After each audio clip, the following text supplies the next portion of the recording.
Imagine getting a fully funded PhD backed by Google with massive stipends, global recognition, and doors of success opening up to you. Google has announced openings for its PhD in this year 2026, and in next few minutes I will be showing you the entire procedure, whether it is eligibility, stipend, as well as the complete walkthrough application process. Today's video is especially important for all the audiences, including my international ones, because this fellowship has been opened across the continents by Google, and you definitely don't want to miss it because the stipend here is 50,000 USD, which comes to 47 lakhs for the duration of 4 years of PhD. The criteria for each continent and country is different, and I'll walk you through each one of them. Today's would be an important video for my Indian sweethearts as well as my international audience. So if you're watching from countries outside India, do not forget to watch it till the end. Let's begin. Moving on to the stipend, as I've already shared with you, you will get USD $50,000 for the duration of 4 years. Now, this duration will vary from country to country. For some countries, it is 2. For some countries, it is 3. If you are from Canada and United States, then you will get a 2-year fellowship of up to $85,000 towards your education cost, expenses, travel. See, this is one of those fellowships now which will cover entirely. It is fully funded and it will cover you from head to toe. If you are from Europe and Middle East, you will get up to 2 years fellowship. For India, if you are an early stage PhD student, then you will get up to 4-year fellowship and up to $50,000. If you are a late stage PhD student, then you will get 1-year fellowship and USD dollars 10,000. For India, it is split into 2 kinds of reimbursement. My African sweethearts will get up to 3 years of fellowship and up to $15,000 to cover stipend and other related expenses. Australia and New Zealand, 1-year fellowship and Australian dollars 20,000. East Asia will get 1-year fellowship. It will give you US dollars 10,000. Latin America up to 2 years fellowship and US dollars 15,000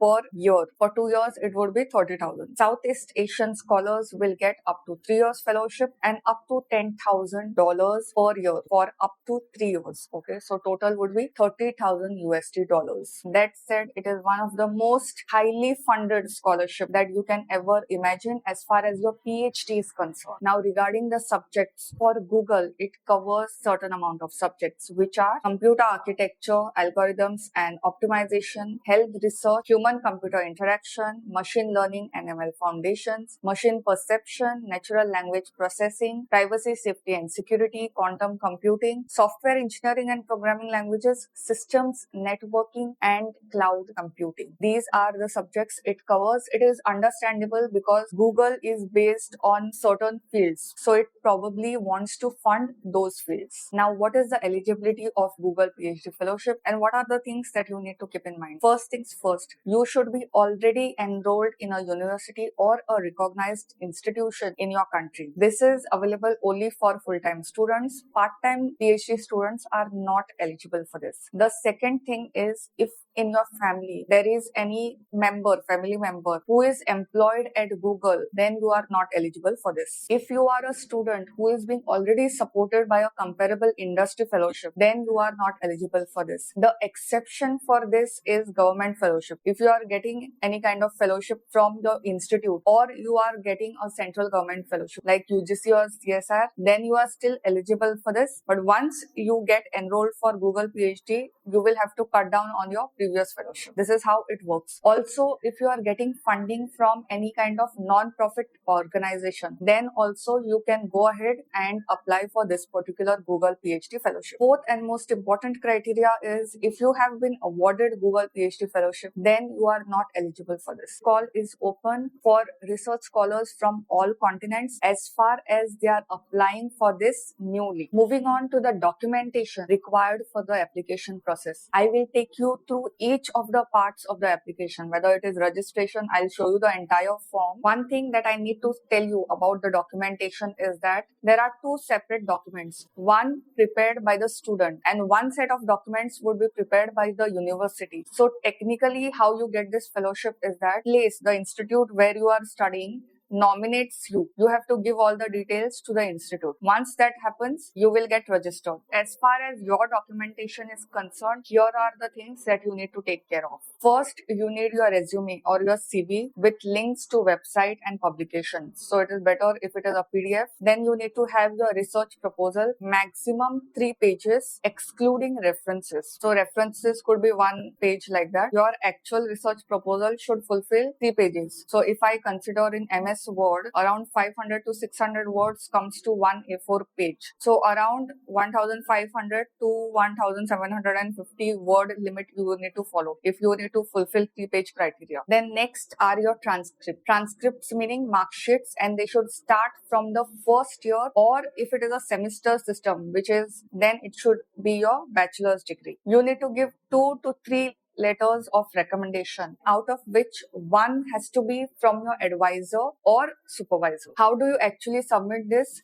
All these 4 documents you have to put in a single PDF file. If you just type in Google how to merge PDF file, you will get all the options. There are programs and online softwares available. You upload 4 files and it will combine everything into one. Which are the documents which need to be submitted by university on your behalf? All the materials would be combined in a single PDF. It would be strictly in English. If you are from any country or region which uses other language, you can take the help of someone to draft it in English. The department chair, whichever is your department, probably the head of the department or the in charge of it, need to ensure that the eligibility conditions of the students are met. And there should be a cover sheet. Cover sheet meaning whatever is the eligibility of the students that I had mentioned. No, ye confirm karke, ye likh ke the head of the department has to sign on it. The university has to take the document from you. Everything what you have put in one PDF, no, that would be given by the university itself. The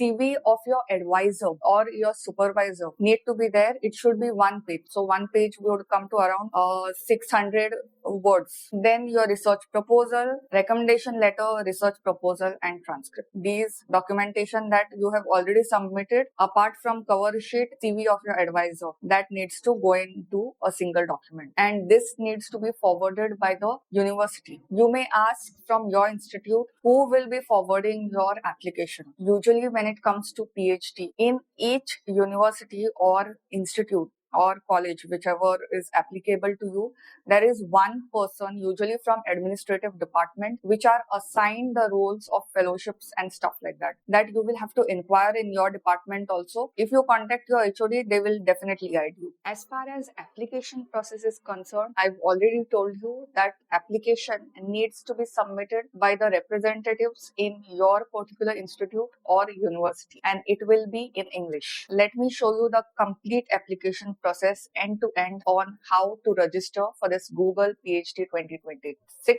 fellowship. So this is how Google PhD fellowship program looks like. You go right down, you click on apply. This link is available in the description. You are seeing different forms. For each country, the form is different. So if you are from Europe, you will click submit here. You read the guidelines first and you click submit here first. If it is from North America, then you click on I will go to India 2026 Google PhD Fellowship Program India, and I will click on submit. Once I click on submit, it will open to a login page over here. First thing that we have to do is click on sign up. You click on sign up and you fill in all the details. Sign up looks something like this if you don't have a Google account. If you already have a Gmail account, which most of us have, then I would recommend trying this option. Continue with Google. It is the safest and it is the easiest. So let me just click on that, and it has come up with different accounts that I'm using. So you click on your email address, your Gmail address specifically. Once I log in, this is how the form looks like. It is 2026 Google PhD Fellowship Program in India. Here there are few instructions. You go to create application. All the documentation links I have already done to you. Make sure this is checked. Here we have submitter name. Submitter name is not you. It is the university or institution's representative who is filling your information on your behalf. So his or her first name, last name, or title, Mr., Mrs., university, and country. These are his or her details. These are not your detail. Just for clarification, your university, this is required, your country. Here, since we have already selected the form particular to the country, only your country would be showing. Student nomination details, student university, what is the name of the institution, what is the name of your department. If it is biological sciences, write biological science. Department chair name. See, this department chair name is mostly the HOD or the in charge or someone who would make sure that you have fulfilled all the conditions. These are his or her details. First name and last. Department chair email. Finance contact. Finance contact name is the person who will take care of the dispersal of fellowship. Amount would be coming to your university and from there it would be directed to your account. It is not going to come directly in your bank account. Person who is going to take care of this, first name and last name, and that then it is your name. Your name comes last. First name, last name, your email address, is the student currently enrolled in a full-time, student start date, your admission rate, and expected graduation date. So expected graduation date, you can put 4 years. Student's current status, whether it is PhD, master's, undergraduate, professional. Can you confirm that the student is not already supported by comparable industry award? Students, faculty advisor, the advisor's website. These are your supervisor's details. Primary research area, you can select one of the subjects that I had mentioned. And secondary, research proposal title, research abstract, concise summary. Please concisely summarize the anticipated impact of this proposal if it were to be completed successfully. Your research proposal gets completed successfully, which it will. So after that, what would be the impact of this proposal on the society? This is something that is a required condition. And you should not be a Google employee. Has this student or spouse have ever been employed by Google? So all these details are then cover sheet and all these things I've already explained to you, the documentation, and submit all materials in a single PDF file. This is important. You don't have multiple files. Also, you can check this and by proceeding, both the things you check and then you have to submit. If you are ready with the application or you save it as a draft. Save it as a draft meaning you have to log in again and you have to verify the details and then submit. So once you submit this, यहाँ पे click करोगे, once you click over here, it will get submitted. I'm so happy that it is a single page form. I deal a lot with scholarship applications. I get queries all around and I guide students about how to fill the application form. And one thing that has always bothered me is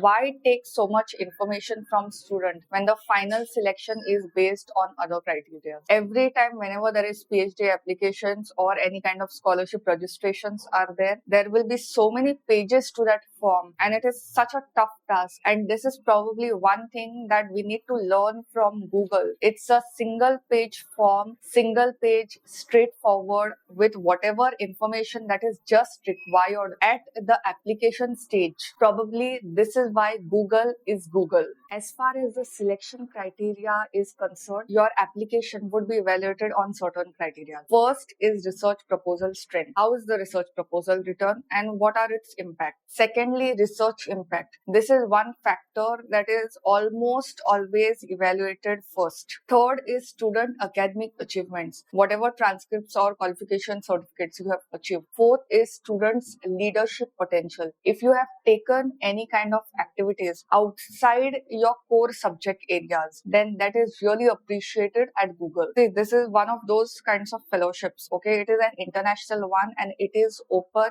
at different continents. When a sum which is close to around $50,000, 47 to 50 lakhs in INR, if you consider in dollars also, it is a hefty sum. If any scholarship gives that amount, then they will not just check your contribution with respect to your marks, तुमको grades कितने मिले, that is there only, that is the minimum criteria, without which you will not be able to apply, right? But if you have done any societal impact activities or you have kind of demonstrated leadership activities, then that also is taken into consideration because we should not forget that this is from Google. As far as the review criteria or selection criteria is concerned, I did not find any mention of interview in this case. It is being nominated by university. So when it is nominated by university, it is assumed that you have certain credentials that you have achieved and then your university or institute is nominating you. So that was it about Google PhD Fellowship 2026. I have shown you the application procedure and everything, and I encourage everyone internationally to apply for this. If you get into this, like, your life gets sorted. The deadline for this is April 30th of this month. So do not wait any longer. It's a one-page application form, so I don't think it will take you that long. Okay, and you don't have to fill it, somebody else has to fill it for you. If you like such in-depth explanations about fellowships or scholarship internationally, then subscribe to this channel and I'll be more than happy to do more videos for you. I'll see you in the next.